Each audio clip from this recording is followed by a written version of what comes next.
I remember I did a book with 50 Cent called The 50th Law. And 50, I met him because he's a big fan of the 48 Laws of Power, right? It's like his Bible. And I remember for that book, I went to a lot of meetings with him. I was kind of hanging out with him. And he would always tell me, Robert, watch me in a meeting. I'll say very little, but everybody will have their eyes on me, right? Because when you talk, then they kind of know who you are and they start to almost disregard you. But when you're silent, particularly someone like him, why is 50 not reacting to what I'm talking about? Why isn't he saying he loves my ideas? What's he thinking? What's going on in his head? When you make other people think about what's going on in your head, you're the one in control of the situation. Whereas if they know everything that you're thinking, everything that you're doing, then they have power. They have power over you.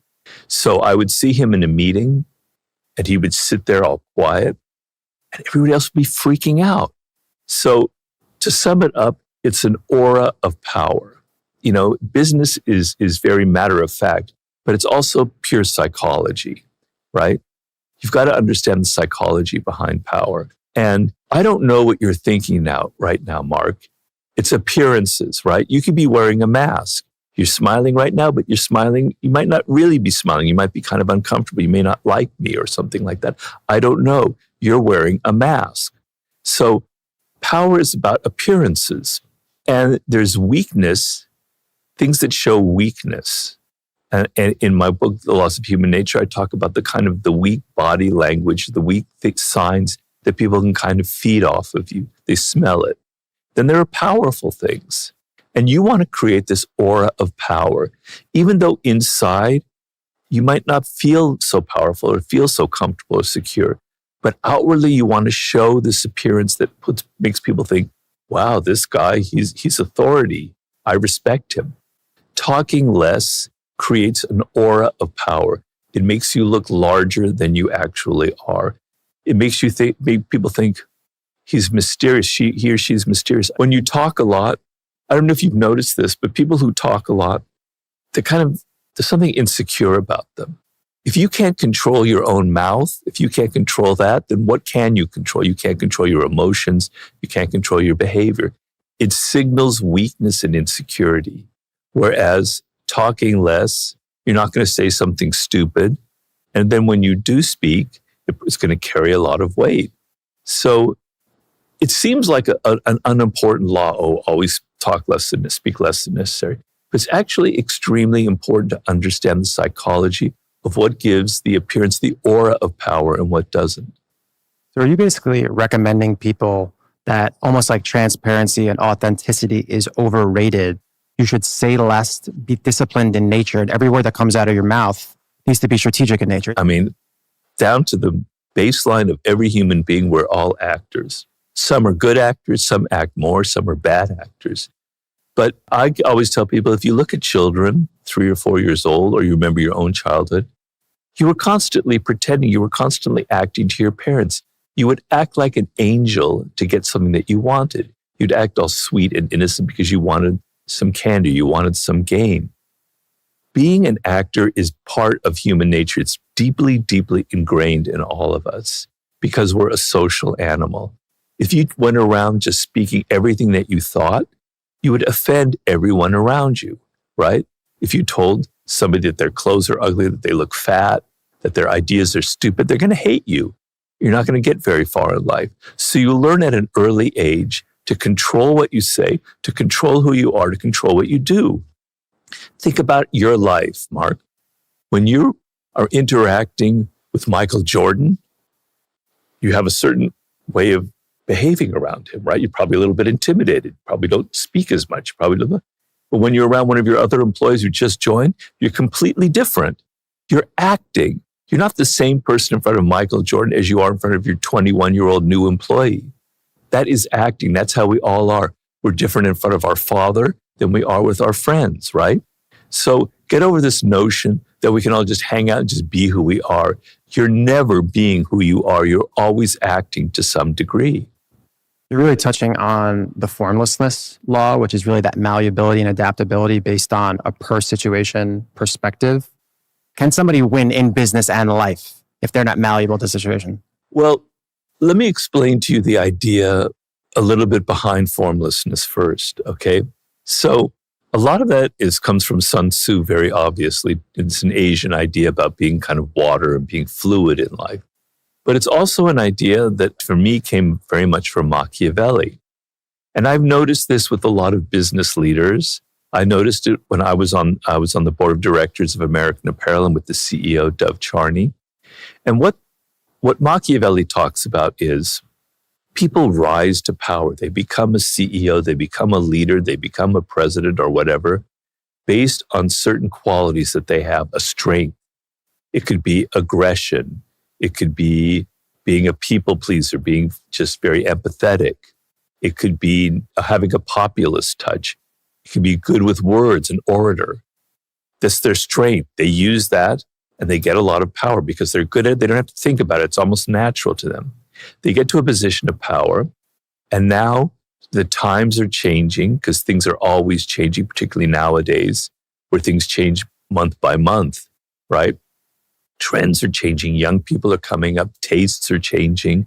The world is changing. Your rivals are changing. The business world is changing. And you're still holding on to that one quality that brought you to the top. You're still thinking that my aggression or that my being popular and pleasing everybody or my speaking well, and you keep holding on to that, and the world has passed you by and you're weak. And Machiavelli said, if I could create the monster, the Frankenstein of a leader in business or politics, whatever, it would be somebody who could change with the times, who they rose to power based on a strength. They see that it's not quite the right quality and they adapt and they move with the times. He compared it to a river, right? And you're kind of moving like the water, you're flowing with this river, and that's power. But being rigid and having a form and having a strategy that you always rely on and having a personality that you always exude to the world and perform as is weak because you can't adapt. I mean, think of your business in the last 3 years. Can you begin to imagine all the incredible shifts that have occurred in just that time? My business has completely changed in 3 years. I would say every single year it's a new business. Yeah. I think a key thing to understand and know there too is like you have to, I wouldn't say detach feelings, but you have to detach your ego and just have a completely open mind, or else you're going to lose now more so than ever with what's going on with the world. Right. Yeah. And I would say experimentation is another big one. You bring up a good point. Ego is definitely a part of that. You're holding on to the past because that's what brought you success. That's who you think you are. To change yourself, to become fluid, to be something different, means you have to let go of the past. You have to let go of your ego. So that's a very important quality. Do you think leaders can be too kind of fluid in formlessness, or will they lose their identity? What needs to stay? Is it just the vision and then just be malleable and all the other tactics tied to it? Well, it's a delicate game. As I tried to say in the beginning, don't think of power as these are these set laws that I have to follow. It's got to be this way. It's got to be A or B or C. Open your mind up. Don't be so rigid about it. So sometimes you have to be consistent, right? That's your brand. If you're suddenly changing your brand every 6 months, people don't know who you are, don't know what it's about. You're going to lose your customers, your clients, right? But if you're too stuck, if you're too always the same, people are going to be bored with you. So the game in 2025 and moving forward has a lot to do with attention. People have written about this, but attention is money. Attention is something that you can monetize, right? Being able to get the attention in a world where you're competing with billions of other people out there, right? Okay. And so in order to gain people's attention, people get very bored, right? They get very bored very quickly if you're always the same, if you always have one note. Yeah, I think in business and in life, complacency is the most dangerous drug. And in order to keep momentum, I think consistency is one thing, but you have to stay interesting. Yeah. And an example with me is just, I've always been known as like a business and an operator. And now I could tell people in my network are kind of shaken up. They're now like, are you a content creator? Are you a podcaster? And I think that was a necessary shakeup because it was getting kind of old with what I was doing. I needed something new and fresh. Yeah. I mean, I've always believed this. It's been kind of an instinct of mine. And so I wrote the 48 Laws of Power, and it was it was successful. It's gone much more popular since the first couple of years, but it was quite successful. And I could have easily made my second book, The 48 Laws of Power, Part 2. People wanted me to do that. They wanted me to go further into it. But I never, ever, ever, ever, ever want to be predictable. I don't want anybody to ever think what my next book will be. So I go to seduction, which is quite a change from power. And then I go to war, which is a little bit similar to power, but it's also different. Then I go to book with 50 Cent. Then I go to mastery, which has nothing to do with the other books, which is all about your brain, how to master your field. Then I do the human nature. And now I'm doing a book on the sublime. So I want to stay one step ahead of people. I never want them to think, oh, I know what Robert's about. I know what his next book's going to be. I know what his laws are. He's very predictable. I'm never going to go in the direction that people expect me to go in. I think like a halo that goes over the whole entire book and directly correlates to all of the laws, especially the guard your reputation at all costs, is the ability to reinvent yourself. You keep iterating in and around that. What are the key kind of strategies and initiatives should you do for the marketplace to see you differently? So to give you an example, I was on the board of directors of American Apparel, right? And American Apparel was incredibly successful, right?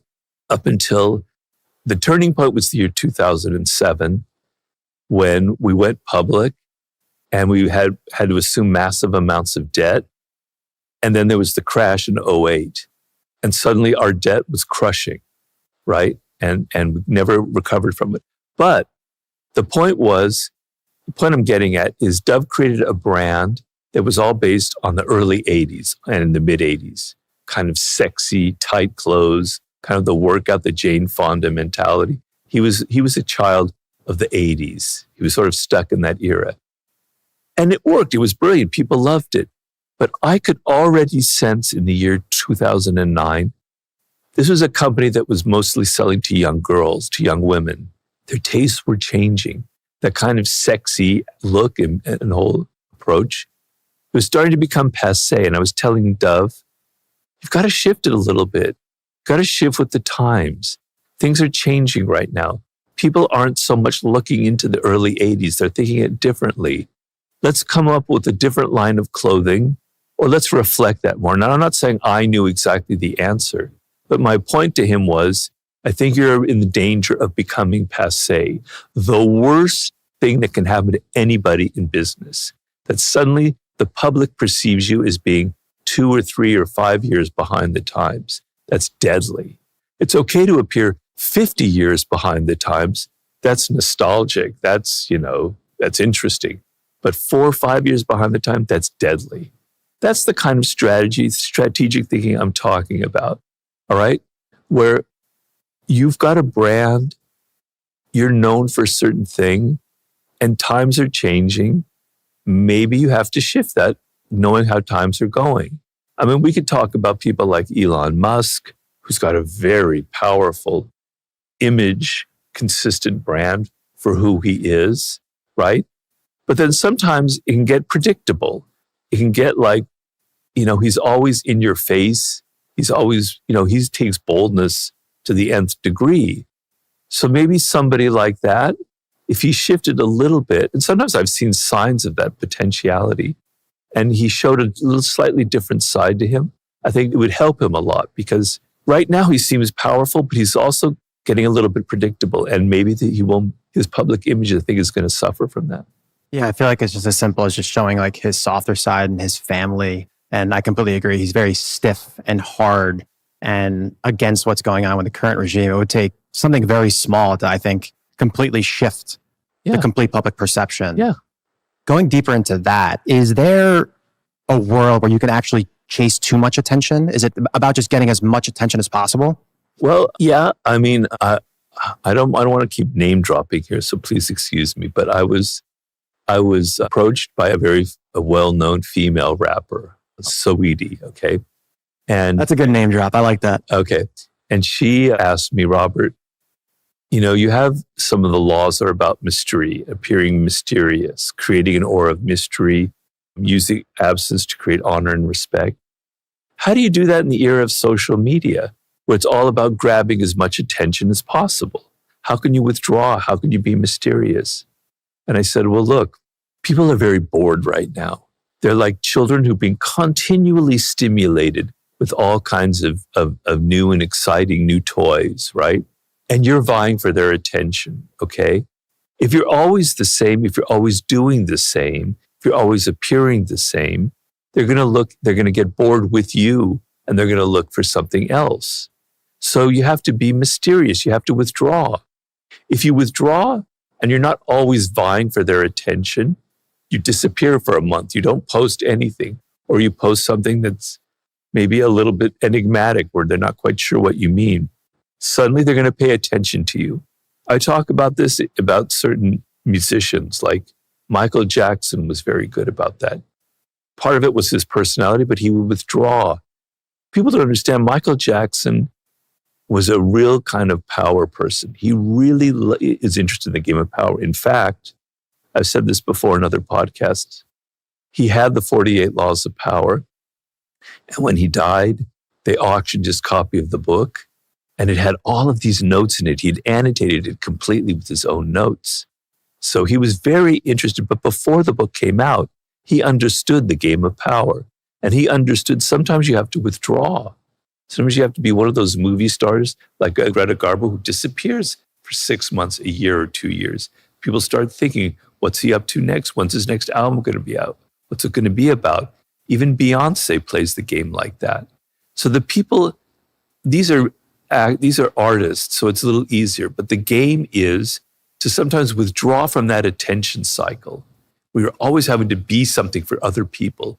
Let's take a step back and let them start wondering what happened to you. Disappear for a while. You have to know the game of absence and presence. Sometimes you have to be absent and sometimes you have to be present.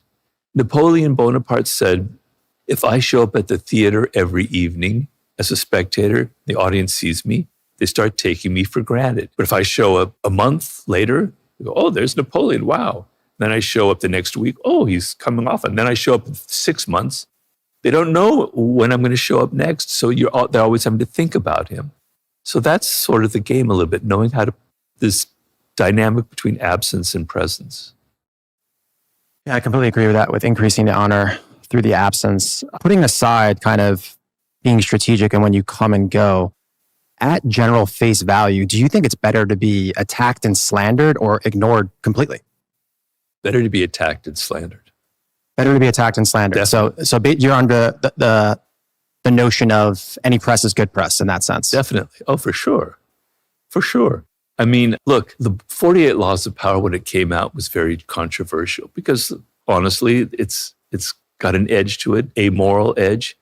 There are laws in it that are a little bit frightening to some people, and that controversy, that edge, people hating it is what created an aura of it.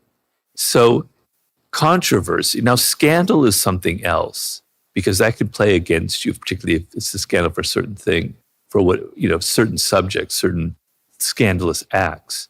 But controversy is incredibly powerful, right? Because it makes people think about you. So sometimes I get so annoyed because everything now is so politically correct. We've all got to appear to be these saints. We always have to have this kind of virtue signaling, right? But it's not real. It's not true. It's not who we are because we all have a dark side. I talked in several podcasts about Kobe Bryant, who we were talking about earlier. Kobe had a dark side, and you could see it in his game, and it's what attracted to it. It's what made him a great player, okay? You have a dark side, I have a dark side. So we're all attracted to people who show a little bit of it, who show a little bit of that dark side, that little bit of controversy, who are not so predictable, who are not so sweet and angelic. So controversy is extremely powerful in the power game. And as far as that goes, I feel like it's similar in business where as long as it's not fatal, it actually builds your lore. Like when Kobe went through the whole entire case in Colorado a long time ago, whether guilty or not guilty, that just built up this new storyline that kept him in the media. And then there was a bigger and greater arc when he obviously recovered from it, became a great family man, and now he was looked at under that light. So you go really, really deep into how important reputation is. Under the notion we're talking about attention, good attention, bad attention. If your reputation gets quote unquote ruined, can that be something that could be built back? Of course. I've had dealings with that with people who've come to me about that very thing. So there are times when you need to apologize, and the apology has to be sincere, and it has to be not the usual thing where I don't know what came over me, that's not who I am, that just happened once.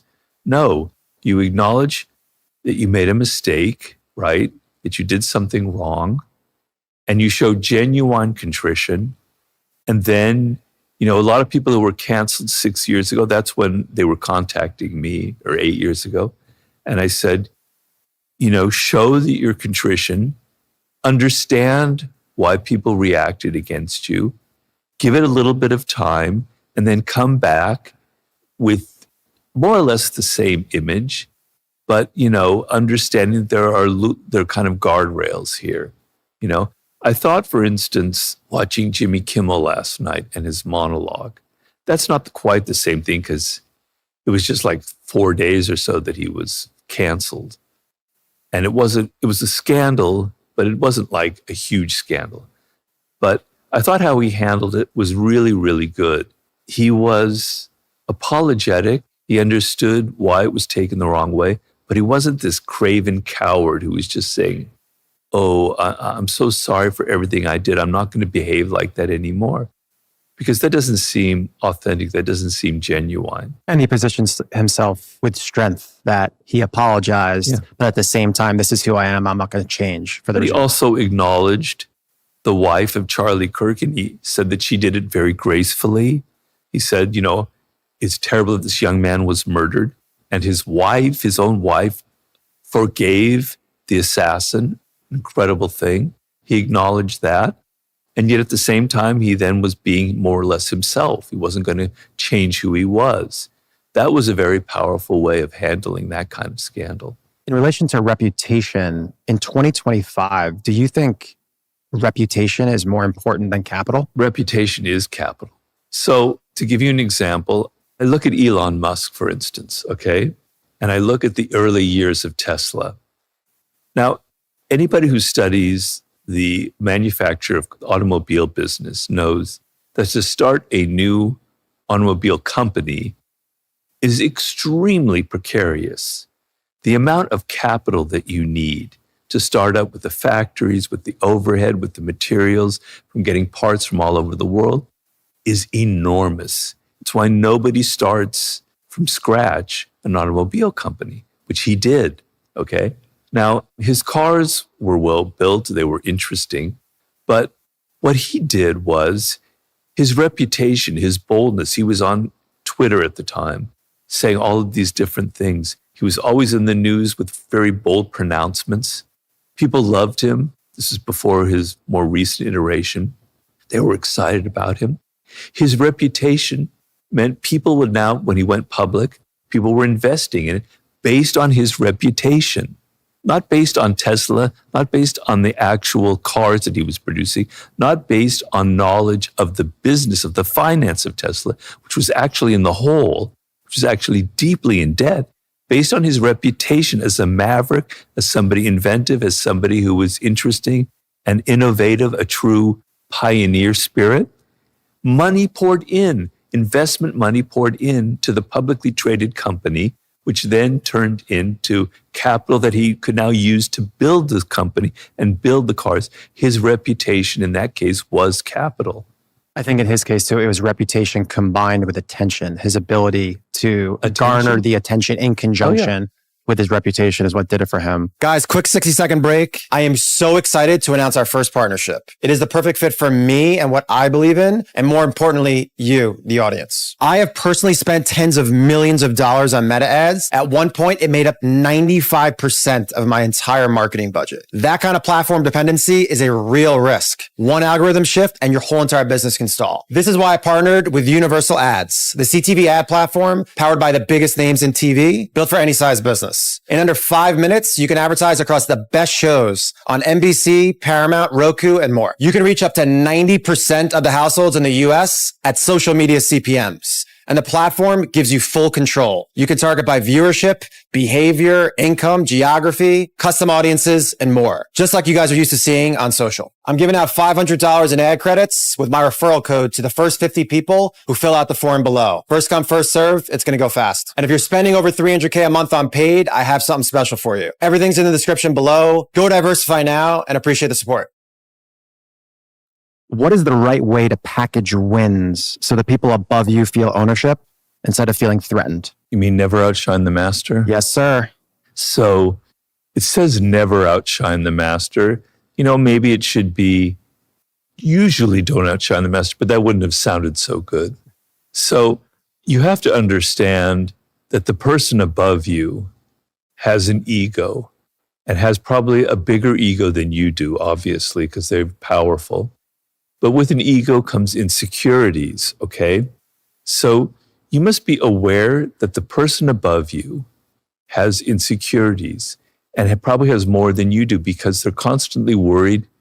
Do people still like me? Am I still doing as well? Am I as popular as I was a year ago? Am I getting as much attention as I deserve? Am I doing a good job? He or she is very insecure. They're thinking about these things all the time. So what happens is if you try too eagerly to impress them and you do such a good job on some project or something, and then all the attention accrues to you for doing that, then you're going to trigger their insecurities. Wow, this person's getting the attention and not me. Maybe they're after my job. Maybe they're more popular than I am. They're not going to consciously think this because they don't want to admit that they're insecure. But unconsciously, they're worried about you. They're thinking things that maybe you're a threat, right? And slowly they're going to build up kind of resentment towards you. And what will happen is you'll probably be fired or you'll be demoted. So if you work hard on a project for somebody else from somebody higher up in your group and you do a great job, you need to tone it down a little bit. Don't take so much credit. Let them bask a little bit in the glory. Let them have the attention. Yes, they're the genius behind the project. I was just executing their desires. That makes them suddenly go, wow, this person, you understand that they did a great job, but they're being a little bit humble. They're giving you the attention, which you deserve anyway, because you think you do, okay? But if you're too weak about it, if you're too humble, if you're going, oh, you don't take credit at all, you weren't involved in it at all, that makes you look weak, right? So you have to be kind of nuanced. You have to do a good job. You have to try really hard. You have to do the best that you can, but you got to let the person above you take some of the credit, take some of the glory. Otherwise, they're going to be wondering about you. They're going to be thinking that you think that you're better than them, and you're going to trigger their insecurities. This is the most important law and power that I want you to engrave in your brain right now as you listen to me. And it's the following. Everybody has insecurities and has an ego. And the worst thing you can do for your boss, for your colleagues, for the people underneath you, is to violate their ego, to make them feel insecure. You will pay a price for it. They will resent you. They will work against you. They will betray you in the end. So never lose sight that everybody around you has an ego and has insecurities. If you're thinking about going upstream, you're an employee with your boss. In short, kind of do good, do your work, selectively compliment them. But then on the flip side, the boss, you recommend have everybody do the work for you, but then take credit. Yeah. I'd love for you to expand on that. What's your thoughts with that? So the law came from, I worked in Hollywood unfortunately, for like 10 years. It kind of inspired the 48 Laws of Power. I say unfortunately because I hated Hollywood. But I would work for a film director who would be doing a screenplay, and I would write large portions of the dialogue and I would contribute to it. Nobody ever knew that. It was always his name on it, right? He got all the fame, all the glory, all the attention. And at the time, it kind of bothered me. I was kind of resentful. And then when I wrote the 48 Laws of Power, I had this idea that, Robert, you did the wrong thing. You were stupid. The game of power should have been, that's how things are, right? When you look at a politician who gives a great speech and everybody's going, wow, Barack Obama, that was an amazing speech. Someone wrote that speech. Somebody wrote it. He never wrote it. And you never know that name who wrote it. You might, but no one ever gets that attention. When you see some journalist giving some really interesting monologue on television, somebody else wrote that, did all the research and gave them all the notes for that. Comedians. Bill Maher doesn't write his material. He's got a team of people writing all the jokes, right? You never see them. You never know them. Maybe the credits roll by really quickly, right? So that's how powerful people operate, okay? And I should have just accepted it. I should have been more humble. I should have said, that's how the jungle is. There are people who take the credit for it. And if I didn't resent it, I wouldn't have lost energy. If you get too worked up about things, if everything is so dramatic, if you're emotional, if you're reacting against everything, it drains you of energy. It clouds your mind. You're not a good strategist. You're not a good warrior in life. You're not a good power player because your brain is just sinking into this mud of reactions and emotions. So I should have just been more zen about it. This is how the game is. Eventually, if I keep writing this good dialogue and stuff, he's going to let me take credit, or I will get credit for it eventually. If I'm humble, if I'm serious, if I learn the game, if I play it right. If you play the game of power right, you read the book, you understand it, you will be rewarded at the end of the game, right? You will be rewarded. So I wrote that chapter because people in power use that and know about it, but also for you, the person starting out or who's younger, to understand that that's what's going to be happening to you. People are going to be taking your work and taking credit for it, but just accept that. How much of avoiding outshining the master is really just about knowing who you're dealing with? It seems like it's very contextual to who the actual master or boss is. Yes, it is. And it's nuanced. And some people, if you work really hard, you do a great job and you get attention for it, they won't mind. Your boss will be fine. They'll be happy for you. There'll be no resentment. There'll be no pettiness. There'll be no envy. Great. If you have a boss like that. But do you want me to tell you the percentage of bosses who will be like that? It's probably about 5%.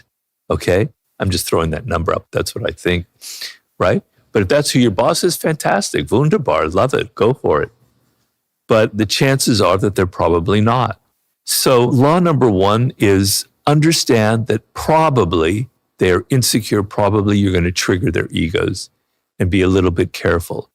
But understand as well, what are their insecurities? What is going to trigger that? So to give you an example from my own life, because I violated this law once, I worked for an awful, awful television show back in the 90s, whose name I won't even mention. I was a researcher for it, okay? And I was the best researcher on this crap show. And best researcher meant that the stories I found were the ones that were most used. I had a higher percentage, right? Kind of went to my head. Wow, I'm hot shit, you know? I'm by far the best researcher on this crew. And I had a boss, a woman, and she ended up thinking I had an attitude. Like, Robert just thinks he's so great, okay? And one day we had a meeting, and I hated these meetings because they were such bullshit. Nothing is accomplished, just people talking. It's just political crap. That's how I felt. So I was kind of like doodling in my notebook. I wasn't listening. She goes, Robert, is something wrong here? Do you think you're better than everybody else? Ended up, she started really harassing me after that. Not sexually or anything. She started harassing me, my job, right? And eventually I just quit because I couldn't handle it anymore. I was sick of it. I hated the job. I hated her. And I hated all the politicking that was involved. Shouldn't life be about doing the best job, getting the best stories? Isn't that what matters? No, that's not what matters in business or politics. What matters is pleasing people, stroking their egos. I triggered her insecurity, which was she didn't feel like she was in authority. She didn't feel like I respected her. That was her weakness. If I understood that, maybe I would have played it differently, but I wouldn't have played it differently because I wanted to quit that job anyway. That's discovering that thumbscrew, what the weaknesses and the motives and the things that make people tick and act differently. Yeah. Yeah, you got to know that initially. I think for Outshine the Master, it's very upstream. It's bosses to investors, employees to bosses. A really, really interesting. Let's call it the 49th law of power here, actually. There is no 49. This is a good one. I think you're going to agree with it. It's new, and I've heard it. My buddy Simon Molnar, he's actually next on the podcast. He was a part of Afterpay. His brother was the founder. Afterpay? Afterpay. Afterpay. Oh, sorry. So if you buy something for $100 online, I'll say spend 25 installments. And I go, he was a billionaire in his late 20s. And I asked him, what was his superpower? What was his moat? And he said he had the ability, we're talking downstream now, that as the boss, even if it was his ideas, if his employees repackaged it or came to them with the ideas, he would make those employees feel as though it was their idea. And he said that empowered them in a whole different way. And ultimately, he had his own motive. He was planning to the end himself. And he felt that psychologically put them in a place where the work they did was valuable.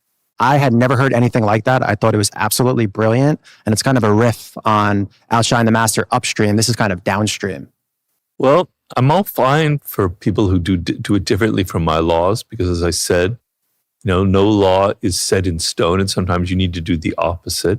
But I would like to see the actual results from this. So a danger in that kind of approach is that people get complacent. They think, God, this boss is kind of weak. He's giving me credit for all these things. I actually, I did some of the work on it, but really it was his idea. And now your respect for him is just a little bit less. You're not admitting it. And so you're not emboldened to work as hard. You might think that it's the opposite, and he might think it's the opposite, and it might be the opposite, and I could be very wrong.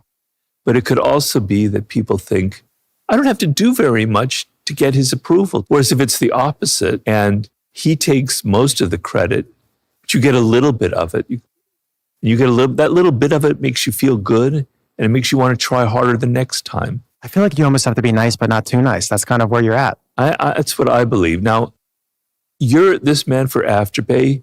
I'm sure he's brilliant, and I'm sure he knows more than I do about his company, and I'm sure he played it right. So I'm not contradicting him. But I don't know if it's a model for other people out there, because I think there's a slight danger to it.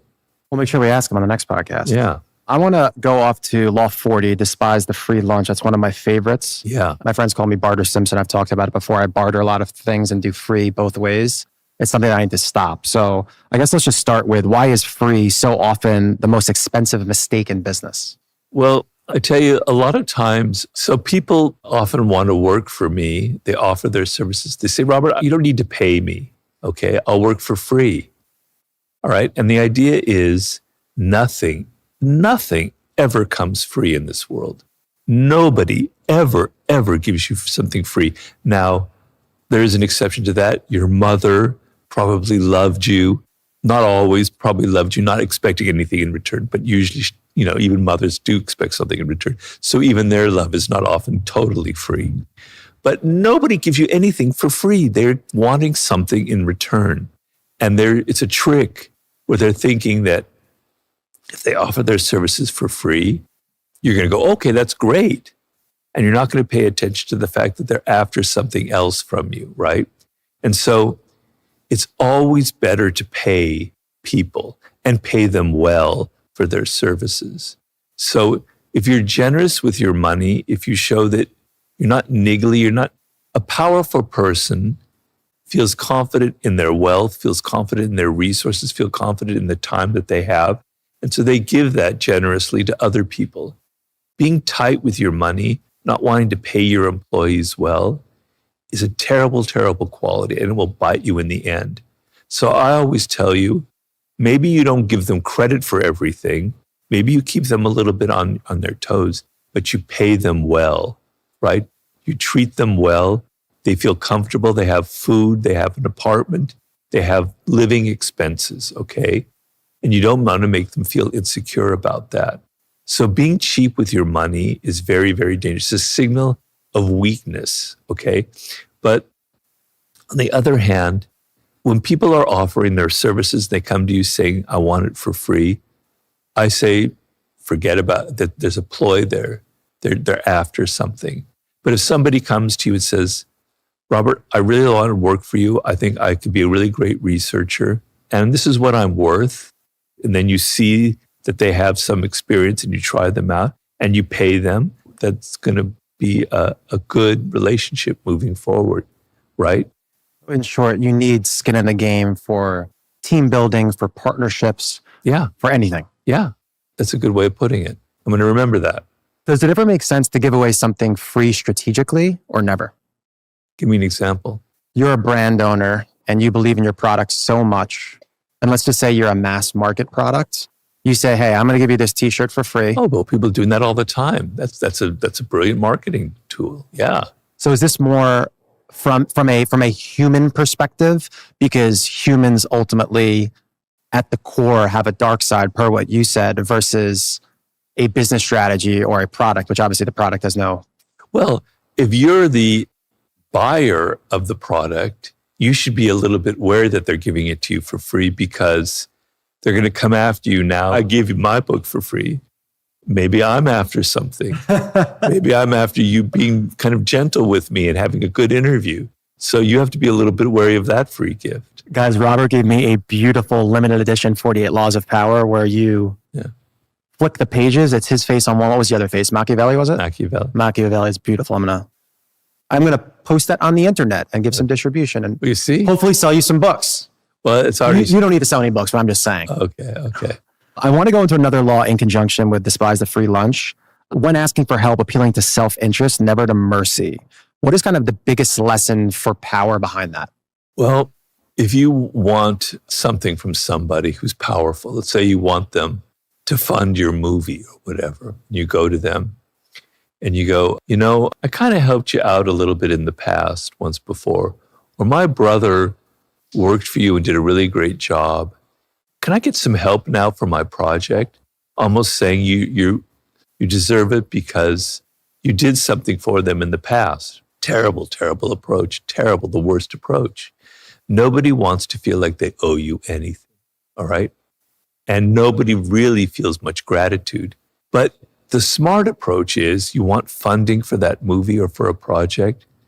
You do some research. And I tell you, research in any business before you approach somebody for a job or anything is absolutely essential. I find out this is something that he needs. He's always been trying to break into the movie business. He hasn't been successful. Okay? All right, I'm going to package this as a way where I'm going to give you credit as a producer on this picture. I'm going to let you have this perk or that perk, or you'll get to meet Sydney Sweeney or whoever it is, right?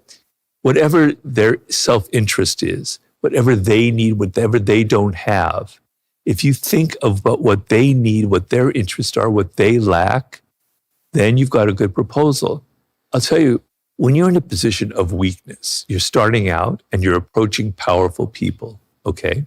What is the self-interest that kind of ties most powerful people together? They don't have enough time.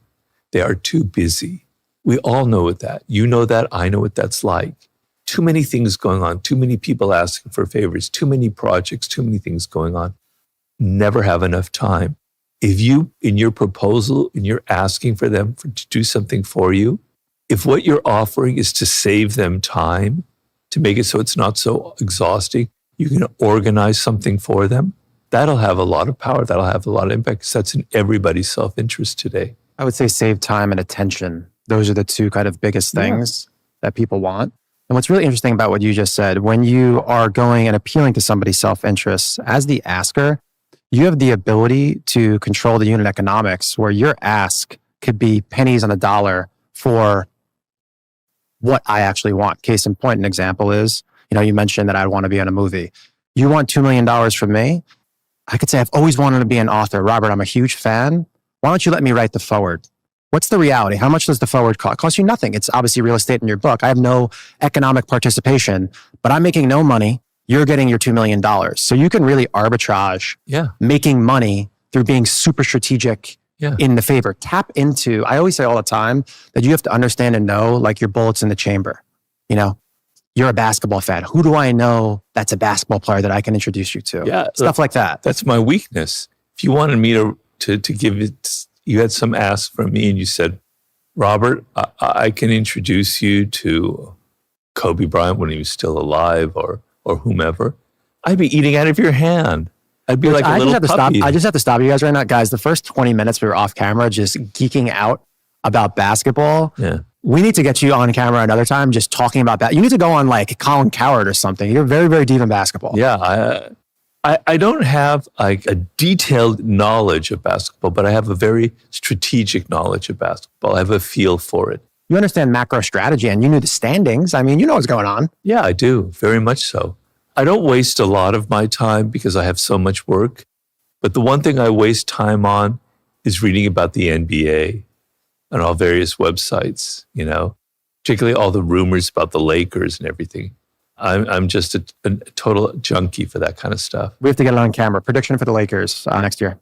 They'll probably end up like in the 4th or 5th slot in the Western Conference. They may win the first round. I don't think they'll get out of the second round. If they do, that would be, I think, quite an achievement for them. But what will be interesting is to see is what happens to the Clippers, because I hate the Clippers. And you know what's going on right now. I know exactly what's going on. The Clippers are the Cowboys, Robert. It doesn't even deserve for us to talk about them. They're at the bottom of the barrel. They are. Although if you watch the Jerry Jones documentary of the Cowboys, it's very, very, you want to talk about interaction with boldness? Jerry Jones is interaction with boldness. That guy took massive risks. I know, but that's an example of reputation as capital, because the Cowboys are worth one of the most wealthiest, you know, what their worth would be if you sold it right now. It's one of the highest of any sports team in the world. But what's it based on? They've not won anything for 30 years or so. I don't know, almost 30 years, right? So it's all his reputation. It's all the glory from the past when he had Irving, Emmett, Aikman, Jimmy Johnson. Jimmy Johnson, yeah. He should have read 48 Laws of Power when he let Jimmy Johnson go. I'm going to leave it at that. Okay. He should have done that. But yeah, the Cowboys star is the Yankees pinstripe. And at this point, I mean, they're on the same level as the Giants at this point. They're terrible. What's up, guys? It's Mark. Quick 15-second break. We're building a private community for operators, marketers, and creators. And in order to join that wait list, you have to sign up for the newsletter. The newsletter is going to give you alerts on all of our new content and my personal takeaways from each and every guest. Make sure you click the link at the top of the description to sign up. Thanks for watching. All right, we're going to go into the lightning round. I'm going to ask you a bunch of questions and fire off. What is the single most important skill to master? Well, the single most important skill to master is to be more focused outwardly. So a problem that you have is you're always inside yourself. You're always thinking about your needs, your emotions, your problems, things that have happened to you. Do people like me? Am I getting enough attention? That's a deadly, deadly attitude to have in business or in any venture in life. We're a social animal. So you might think that analytics and algorithms and data is what's going to drive your company. That's certainly a part of it, but the social aspect is equally, if not more important. What I mean by that is your employees, the culture of your group, the world at large, your clients, the global situation right now. These are social phenomena, right? You have to understand, you have to be so close to what people are thinking in the world today, what your employees are thinking, to what your colleagues are thinking, what your rivals are thinking. So you need to be continually laser focused outwardly on the world, on the trends, on what other people are thinking. You have to become a master observer of the social game, being able to read other people's psychology, being able to read and understand the trends that are going on in the world, where the world is going in 5 years. So get outside of all your emotions and your feelings and, oh, I'm not getting this. Oh, I'm such a victim. Oh, people don't like me. And be laser focused on other people, what they need, what they're thinking, what they're feeling. That's like a killer skill that you need to develop. It's all about just tailoring your strategies to what's going on the outside. It has nothing to do with the inside. You have to be emotionless, no ego. Whatever's going on the outside, you got to adjust to that. What should the real goal of your life be in your 20s? And what do most people get wrong? For that answer, I would really recommend reading my book, Mastery, because I go into that quite deeply. So you need to think of your 20s, which is by far the best years of your life. Let's get that straight first of all. It was the best years of my life, right? It's most exciting. You're young, you look good, you got energy, you dress well, probably, I hope. The thing that you want from your 20s is you want an apprenticeship, right? You want to learn. You want learning skills. You want to learn skills, solid skills, so that by the time you turn 30, which is a critical turning point in your life, I said the 20s are your most fun. The 30s are the key part of your life, which is my key part, the late 30s. When you're 30, you want to I had fun. I had adventures. I traveled. I dated. I did everything I wanted, but I also learned things. I learned A, B, and C skills. You don't have to learn just one skill. You can learn 3 skills, 3 things that you master, that you spent 7 years going into deeply. But if you wasted your 20s, if you just had fun, if you just did whatever you wanted to, by the time you hit 30, nothing will stick together. Nothing will cohere. You've been stretched too thin. But if you're linear, laser focused, I'm just going to go to Goldman Sachs. I'm going to get a job. I'm going to get paid $150,000 a year. You're not spreading yourself out. You're not learning enough skills. You're not developing yourself inwardly. Learning a skill is a skill, but learning is a skill. And in order to learn, you have to be able to put up with boredom, frustration, and tedium. So if you're able to put up, because right now, young people have it really, really bad because things are so easy for them that they don't have the patience to learn something. They just want to get onto ChatGPT. Everything is fed to them. You need to be able to put up with the tedium, the boredom that learning a skill involves. I talk in Mastery about a guy named Paul Graham, Y Combinator, etc. Paul was one of the earliest people to get into AI back in the late 70s. He was a coder. He was really into computing and hacking. He went to MIT, I believe, and studied computer programming, got his master's, his PhD, whatever. But then he got bored with it. He got tired of it. It just became monotonous to him. So he always was interested in painting and design.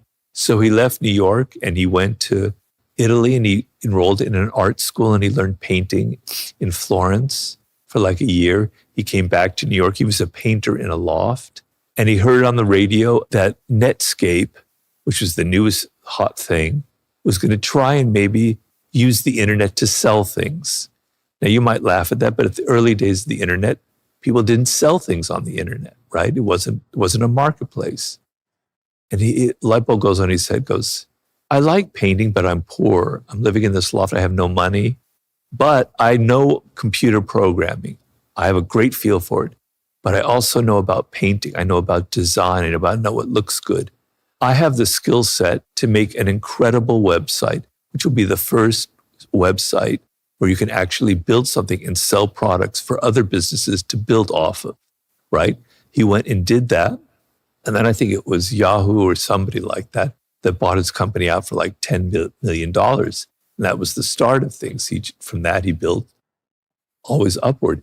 But he developed 2 incredible, unrelated skills, computer programming, design, and painting. And then he combined them into creating this new company. Yeah, I think one thing that you touched on with Paul Graham that I found super, super interesting was the combination of kind of art and programming. For people out there listening, I'm on the back end of my 30s, I think it's very important to understand and know you must pick the right skills because there's compounding effects where there comes a certain age, which I'm very curious what age you think, where if you've invested 10, 15 years of your life to learn X skill, it is not smart to put that skill and just throw it away. You should probably utilize some sort of element in that and make a new concoction of using that skill in something new. Exactly.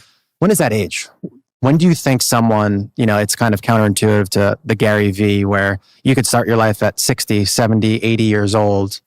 When do you think you need to understand and know this is what I'm going to do with my life? Well, everyone's different. And it's good to have an idea of what you want and what you love when you're 18 or when you're in your college years, if you go to college. It's good to have a sense of what you love and what connects to you. But to be a specific project, a specific business, you want, if you're too single-minded and you're 23, you know exactly what you want, you won't have adventures, you won't have that freedom, that fluidity to learn different things, okay? So I would say generally around the age of 30, in your 30s, is when everything should start coming together. Now, things can go up and down, they can have a trajectory. I often think of Steve Jobs. So he's like Paul Graham. He had a background in design, because really what Steve Jobs was a great designer. He had computing skills, but not on the level of Wozniak or people like that. Calligraphy classes he took as well, too. Huh? He took calligraphy classes as well. He was an artist. He was an artist. His real interest was in the look of technology and the design of things, how things felt, how they felt in your hand, how they looked. Okay? And so the reason I pick him out is your career can go like this, like this, like this, and it goes up, but there are going to be downturns. And how you handle those downturns are going to be extremely important. So nobody has a straight line up. So he has this design background. He starts the first iteration with Wozniak. He has Apple. They have success, but he's not good with people. He knows that. He admits that. And he burned himself out. And the company was brought in other people, and he was eventually fired, right? So he's going like this, and now his career is going like that. But he didn't sink down, right?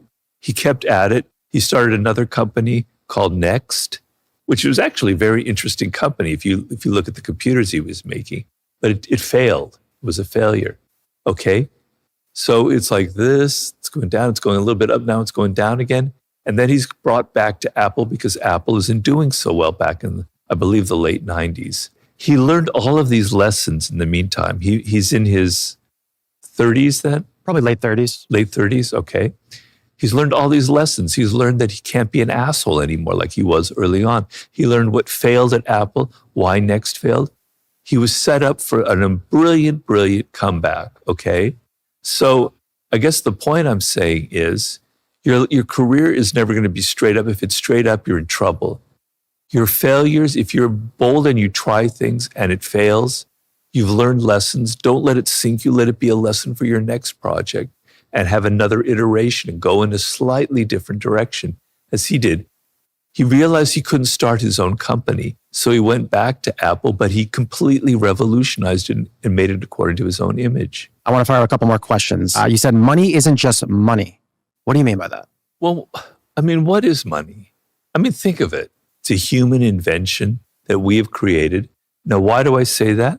Because money is pure psychology, right? I talked about Elon Musk and how he turned, like alchemy, he turned a company that was nothing into powerful. He attracted all this money because of attention, because he understood the attention game. He understood the psychology, the psychological element that translated into money. You look at the crash of 2008 and all of these people going into these derivatives and these real estate investments, right? Completely irrational. As looking back, it was like, what were people thinking? It wasn't based on anything real. It was based on a mob mentality, on lemmings going over the hill, all believing that because other people were signing off on it, I'm going to sign off of it, which is how bubbles always happen. Bubbles are classic examples of money as pure psychology. Some people now are speculating that AI is going to turn into a bit of a bubble because so many companies are throwing billions of dollars into AI right now, and it's not really paying off. It's not translating into productivity. It's not translating into profits. It could be a bubble. But I'm saying people follow trends. They put their money according to what they think is going to be good. Look at the stock market right now. The stock market is pure psychology. People believe something is happening. They believe in the future. They're optimistic. They're bullish. Well, let's invest. At a slight turn in psychology, they become bearish. It's pure psychology. You have to understand that. I don't know why that seems so strange. It seems so obvious to me. Seems like psychology, persuasion, reputation, and attention kind of Yeah. concoction of all of those things is Yeah, but how all of that you just mentioned is all about human psychology. How do you get attention? How do you market things? You have to understand the psychology of people. You could have the best product in the world. You put all the money into it. You don't know how to market it? What good does it do? Marketing is pure psychology. Love that. Last question before we get into the final round. Which strategy of seduction is most effective in business, and what are the risks of misusing it? What I wanted to do in the art of seduction was to show that seduction is a bit of psychology. It's a strategy. What ties all seductions together is people are resistant to you. Nobody is naturally open to another stranger, right? Seduction is getting those walls down, getting to crumble, getting to lower down to a point where they are going to maybe do what you want, where they're interested in your project, where they're interested in following, where they want to be involved with you in some way. It's the art of bringing all of their defenses down. And if you do it too directly, if you hit them with the hard sell, the walls just go back up because we're all wary of people who will give us the hard sell. But if you come from the side and you do the soft sell and you're gentle and you do like a viral approach, like everybody else is buying my product. I don't need to go out there and market it and have advertising. And most often, creating those kind of viral effects is by far the strongest marketing tool that you can have. And I have a chapter in that in the art of seduction.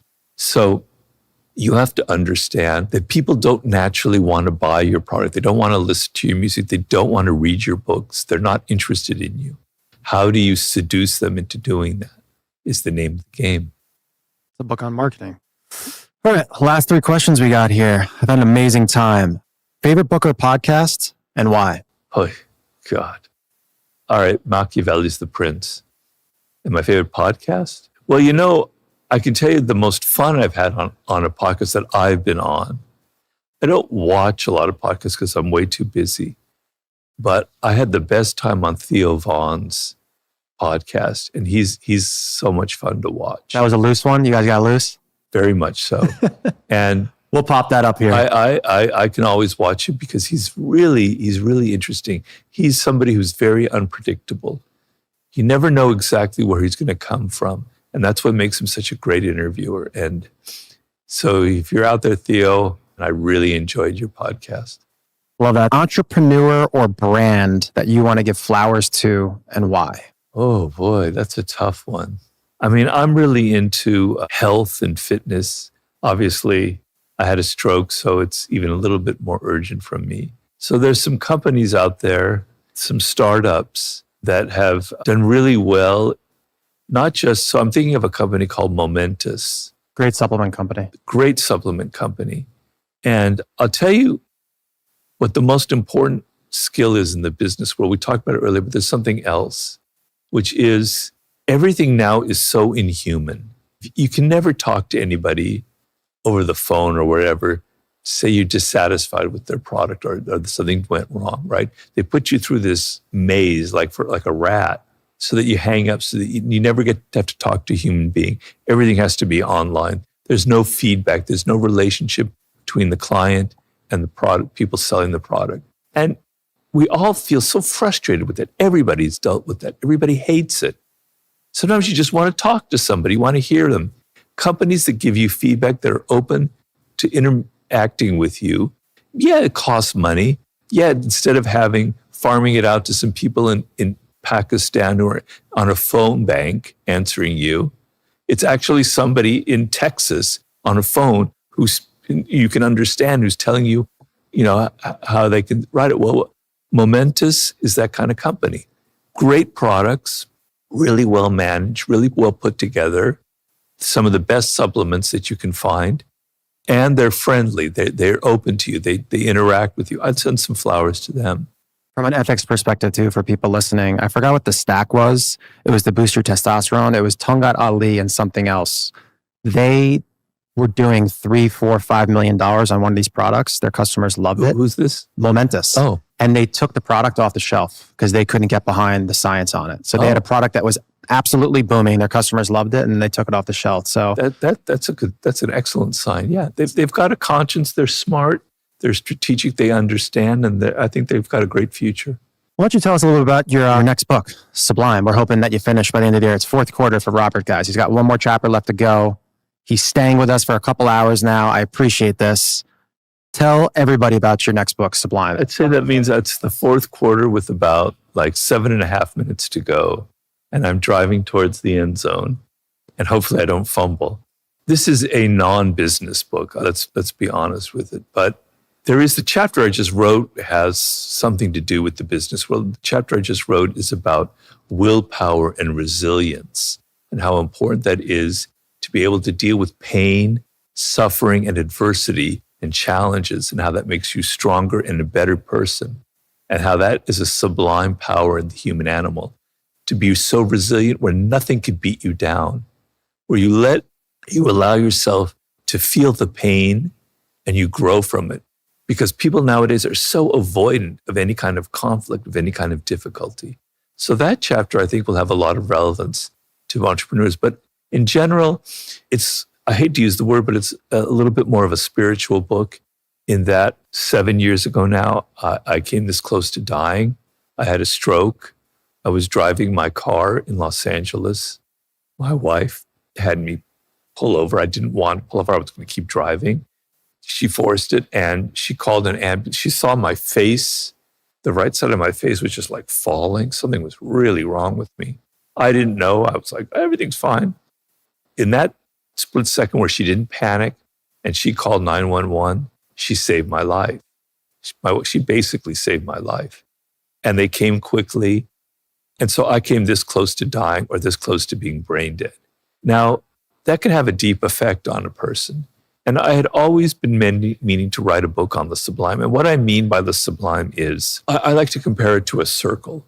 And that circle is what we're all supposed to think and do. It's kind of a limiting factor where in our particular culture, these are the thoughts that you have. These are the behaviors that you do. These are the values that you have. This is the things that you conform to, right? And outside that circle is everything that you're not supposed to do, everything you're not supposed to think, everything that's different, that's strange, that's weird, that's not normal. That is the sublime.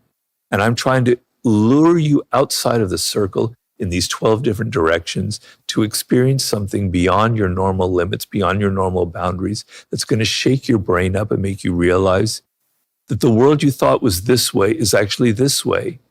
You don't know what reality is. You have this image, but things are much stranger, much weirder, much more sublime and awesome than you imagine. It's a book to shake you out of your complacency, to shake you out of this idea that you know what the world is like, and to make you realize you're ignorant, that the world is mysterious and beautiful for being mysterious.